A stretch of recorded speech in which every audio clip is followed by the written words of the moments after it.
笼罩世界走向毁灭的阴云。深度解读约书亚战役，机动战士高达系战役推演解说。CE71年2月13日，位于非洲中部这个位置的维多利亚宇宙港，突然间遭到了扎夫特大部队的攻击。此次作战是扎夫特第2次向维多利亚宇宙港展开的作战行动，因此这一场战役就称之为第2次维多利亚战役。跟第1次维多利亚战役的结果不同，此次战役地球联合军未能挡住扎夫特的进攻，使得维多利亚宇宙港就这样落入到了扎夫特的手中。而在此前1月23日爆发的另一场战役，东亚地区的高雄宇宙港也被扎夫特派部队夺取。于是，在维多利亚宇宙港陷落之后，地球联合军就仅剩巴拿马宇宙港还在自己的手中。如果接下来巴拿马宇宙港也被扎夫特攻陷，所带来的后果不但让地球联合军锁死在地面无法前往宇宙，还会让驻扎在月球的宇宙部队陷入孤立无援的境地。因而在第2次维多利亚战役结束以后，地球联合军就加强了巴拿马宇宙港的守备力量，甚至刚刚形成战力的机动战士精锐部队也派往了巴拿马去抵御扎夫特的进攻。所以当前形势对于扎夫特而言可以说是相当的有利，只要继续攻陷地球联合军剩余的宇宙港，那就相当于关闭了地球联合军前往宇宙的大门，这样本土 Plant 就能处于高枕无忧的状态。因而为了实现这样一个战略目标，扎夫特从上1年就发动了衔尾蛇作战行动来落实这些战略。当时这场行动不但散布了大量的中子干扰器，还在中子干扰器限制地球核能引发全球混乱之际，迅速派兵空降澳洲地区，建立起了卡潘塔利亚基地。从此地球联合军在东太平洋的2个核心据点，也就是阿拉斯加地区的约书亚基地和巴拿马宇宙港，就处在了扎夫特的攻击矛头之下。这就意味着扎夫特随时可以从卡潘塔利亚基地派遣空中和水下力量，直接越过太平洋向地球联合军这2个据点发起攻击。所以在攻陷维多利亚宇宙港之后，便是扎夫特顺势攻下巴拿马宇宙港的最佳时机。于是当时间进入到CE71年4月1日，由帕特里特·萨拉就任最新一届最高评议会议长之际， Plant 最高评议会就通过了名为衔尾蛇作战割喉的作战计划。此次作战计划的目标正是巴拿马宇宙港，其作战时间就定在了CE71年5月5日。然而新任议长帕特里特·萨拉并不满意该计划，作为强硬派的代表，他坚持向地球联合军更进一步。于是他利用兼任国防委员长一职的权利，将此次作战计划的目标改为了地球联合军位于阿拉斯加的总部约书亚基地，并秘密安排了克鲁泽前往阿拉斯加展开战前侦察行动，来为接下来的作战行动给予情报支援。接到任务之后的克鲁泽虽然很好的完成了侦察任务，但实际上他对此次行动别有用心，打算借此次作战将整个世界带入到更大的漩涡中去。为此他便将扎夫特转向攻击阿拉斯加这一计划泄露给了兰波斯局理事阿兹拉埃尔。很快在部分地球联合军高层收到这一情报之后，立即就针对扎夫特的作战计划做出了调整。于是乎双方各自围绕阿拉斯加制定的作战行动就此展开。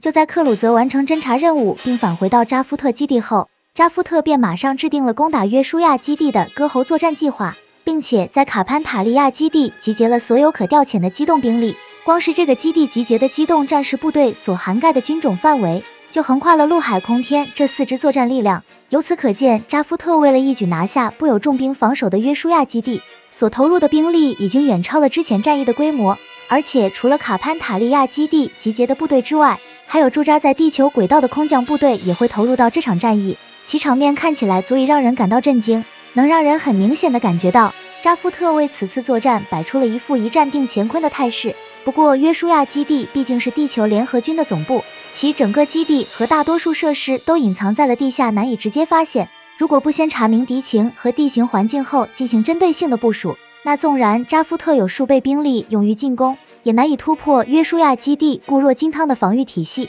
而关于约书亚基地的具体情报，在克鲁泽泄露扎夫特计划作为交换时已成功取得。基于这一份情报所提供的信息，扎夫特便做出了以下作战部署，分别由陆海空天4军按照各自的进攻路线，从3个方向向约书亚基地发起攻击，由此在整个战局上形成为3缺1的进攻态势。而这其中的主攻方向，扎夫特就定在了西面的主门方向上。该主攻方向的首要目标是在扫清了地球联合军防御圈外围的舰队和地面部队之后，便立即开始组织新一波进攻力量，突破地球联合军的防卫圈，进而突入诺顿湾去攻破约书亚基地主门方向的防线。至于扎夫特其他方向的攻击部队，则按照既定的攻击路线向约书亚基地发起进攻，以便策应主攻部队完成对地球联合军守卫部队的分割，然后在歼灭地球联合军守卫部队的同时，可根据战况抽调一部分力量去与主攻部队在诺顿湾会合，由此加强主门的进攻力量，迅速奠定胜局。最后在出入口突入约书亚基地的地下都市，来扫清地球联合军剩余的抵抗力量，结束这场战役。而除了作战计划，还需要注意的是，那就是修改后的作战计划仍要对最高评议会隐瞒，也因此这个作战计划在完成制定后没有告知作战部队，这就使作战部队仍是以巴拿马为目标做战前准备。按照新的计划，他们将在5月5日向巴拿马发起攻击的当天，调转方向转移至阿拉斯加执行新的作战计划。这在某种程度上可以说是以冷启动的方式准备作战，但这很容易让作战部队因为准备不足陷入到不利的状态，一旦处理不好，就很有可能影响到战场形势。而作为防守方的地球联合军，面对扎夫特如此来势汹汹集结部队准备进攻，并没有准备在约书亚基地与扎夫特进行硬碰硬，而是采取了诱敌深入予以毁灭的作战计划。其中实施这个毁灭作战计划的关键，便是安装在约书亚基地深处的独眼巨人系统。该系统是一种高能微波武器，其运作的原理基本跟微波炉相同，但在结构上则是由多个锅盖状的天线组合而成，所组成的阵列可在短时间之内就能将微波放大至10公里的范围。一旦启动，整个约书亚基地就会变成个大熔炉，由此将引诱至约书亚基地内部的扎夫特部队全部消灭。虽然独眼巨人系统早在上1年的月面基地时就有过应用，但要在一场战役当中专门用来消灭敌军则还是首次。于是为了尽可能确保此次作战计划获得成功，制定计划的地球联合军高层进行了专门的安排，也就是以牺牲守卫部队作为代价，在扎夫特攻入主门后立即启动独眼巨人系统，不给扎夫特任何反应时间逃离约书亚基地，并且还安排了由欧亚联盟的部队来承担约书亚基地的守备职责。至于自己的嫡系大西洋联邦部队，则以支援巴拿马的名义离开约书亚基地，同时为了避免守卫力量过于空虚引起扎夫特怀疑，还临时将大天使号编入了守备部队的序列当中，依靠大天使号的战力来支撑约书亚基地的守卫力量。可见为了抓住这次消灭扎夫特主力的机会，地球联合军也到了无所不用其极的地步。就这样，在完成了这些战前部署了以后，地球联合军便开始通过潜艇秘密的大规模转移部队，并提前设置好指挥程序，在扎夫特进入约书亚基地的警戒线时，让各个守卫部队以各自为战的方式去抵御扎夫特的进攻。然后就这样到了开战前夕，约书亚基地整个地下都市就已经人去楼空，而另一边的扎夫特已集结完毕的部队开始起航出发，浩浩荡荡向着太平洋的对岸开进。一场规模庞大的战役就这样进入到了倒计时的阶段。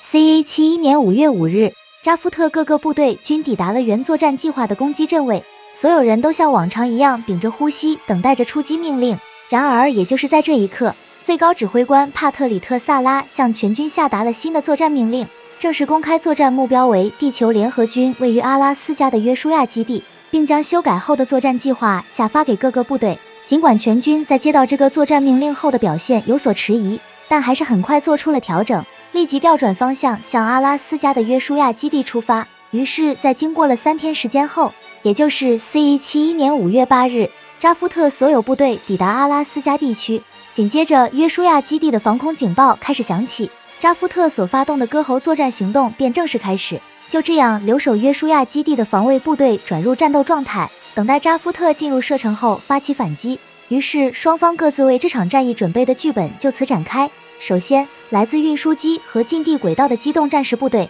率先在约书亚基地的上空展开了空降作战。一时间，大量的机动战士就像尖刀一样，迅速地降落在了地球联合军的腹地上。面对地球联合军密集的防空火力，扎夫特空降的机动战士部队并没有感到多少压力。紧接着，扎夫特主攻方向的航空和水下部队也在同一时间完成编队出击作战。该攻击方向的部队在伊扎克驾驶决斗高达的带领下，通过空中和水下部队2个方向的双重打击，使地球联合军在外围的水面舰队和地面部队很快就被消灭殆尽。尽管地球联合军的先锋战机部队也迅速升空迎敌作战，但基本无济于事，没有太大作用。其场面看起来可以说地球联合军毫无抵抗之力。值得一提的是，这场战役一打响，克鲁泽驾驶机动战士就突破了地球联合军的防线，就这样成功冲进到了地下都市的指挥中枢。而就在他收集地球联合军情报的时候，原本调离大天使号的木感觉到了克鲁泽的存在。结果木跟着克鲁泽来到地下都市后，发现了地球联合军这一次作战的真相。由于他有月球那一场战斗的经历，所以他马上知晓大事不妙，就赶紧返回了基地上层，以便通知大天使号逃离，避免被波及。而这个时候，扎夫特的进攻也进入到了下一个阶段，其地面部队已经登陆，并从两翼向约书亚基地发起进攻，所推进的速度很快，没多久就突击到了约书亚基地重点防守的防卫圈内。虽然有数次遭到了守军装甲部队的强力反击，但在己方空中力量的打击下，逐步打垮了地球联合军守军的装甲部队。眼见扎夫特的攻击力量已经进入到诺顿湾之内，大天使号随即按照上级的命令出击指挥作战，但由于双方的总体兵力差距过大，让大天使号没过多久就遭到了沉重的打击。如此糟糕的情况，即使是大天使号也很难做到长时间坚守。而这些惊险的战斗过程，都在刚从地下都市退出来的克鲁泽的眼中。在确认掌握了地球联合军的作战情况了以后，他便驾驶机动战士返回到了自己的部队。在这之后，扎夫特主攻部队便开始组织力量，在助攻部队的辅助下去强攻地球联合军主门防线。于是，在福斯古洛夫级对诺顿湾防线发起饱和打击后，扎夫特便开启了对约书亚基地的总攻，随即其水下部队进行了登陆作战，来加快推进对约书亚基地主门的攻击。很快，约书亚基地部分出入口的防线宣告失守，地球联合军守军也就由此陷入到了孤立无援的境地。由于无法取得最高指挥部的联系，约书亚基地距离全线失守已经是时间早晚的问题。倒是大天使号率领的一部分守军还在苦苦支撑，让扎夫特在发起总攻后，仅剩约书亚基地的主门迟迟没有突破。为此，扎夫特做出了调整，调集了一部分力量来加强主门方向的进攻。也就是在这个时候，木驾驶先锋战舰成功降落到了大天使号上，然后将独眼巨人系统的情况告知到了舰长马留拉米亚斯。在得知独眼巨人系统的情况了以后，舰长马留便决定放弃坚守，立即率领残余部队加速脱离战线，远离约书亚基地。紧接着，约书亚基地主门的防线被突破，扎夫特的部队得以从主门突进基地的内部。而这个信息很快就被航行中的地球联合军高官获取，他们给扎夫特准备的毁灭计划即将启动。然而这个时候，大天使号还没能突破扎夫特的包围，所率领的残余部队也正在被消灭殆尽。随着伊扎克率领机动战士部队前来围追堵截，使得大天使号陷入到了巨大危机当中，难以逃脱。直到基拉大河驾驶自由高达及时前来救援，这才化解掉了大天使号的危机，从而在地球联合军启动独眼巨人系统之前远离约书亚基地。尽管在这个过程中，扎夫特也有收到来自自由高达的警告，但为时已晚。扎夫特不但来不及验证对方警告的真实性，也来不及在探测到异常后将前方部队全部撤出来。于是整座约书亚基地就这样成了大熔炉，像核弹一样将一切化为了灰烬。最终按照地球联合军的剧本结束了这场战役，让扎夫特就此吞下了自开战以来的最大失败。关于此次战役所造成的损失，扎夫特在约书亚基地投入作战的兵力就达到了80%，这就使得扎夫特陷入到了兵力不足的境地。未来不但要在战略上采取守势状态，现有的战线也将难以维持。至于能否实现锁死地球联合军前往宇宙大门的目标，也要打上大大的问号。而且除了军事层面之外，此次作战失败也给 Plant 的国内带来了巨大冲击。尤其是帕特里特·萨拉因为擅自改动最高评议会的计划，势必让他在政治上受到各种指责的巨大压力。加上作战期间拉克斯组织克莱因派盗取自由高达被发现，使得帕特里特·萨拉高度怀疑此次作战失败跟克莱因派有关，进而他所率领的强硬派就与克莱因派彻底决裂。从此他便以叛国罪的名义对西格尔为代表的克莱因派进行了残酷的镇压，而前议长西格尔·克莱因就很不幸地倒在了这场动乱当中。这也就意味着以帕特里特·萨拉为代表的强硬派就占了上风，最高评议会没有人能在政治路线上对强硬派再提出异议。同时，这场战役的结果也对地球联合带来了巨大影响。由于欧亚联盟的部队在这场战役当中损失惨重，让大西洋联邦具备了主导地球联合理事会的条件，也使兰波斯局借大西洋联邦的躯体摆到了台面上。也就是从这一刻开始，地球联合对调整者激进的路线走到了比以往更加极端的地步，因而向对方寻求和平的空间也就受到了极大的压缩。可以说，两方势力的政治格局走到如此局面，就仿佛让整个世界笼罩了一层走向毁灭的阴云。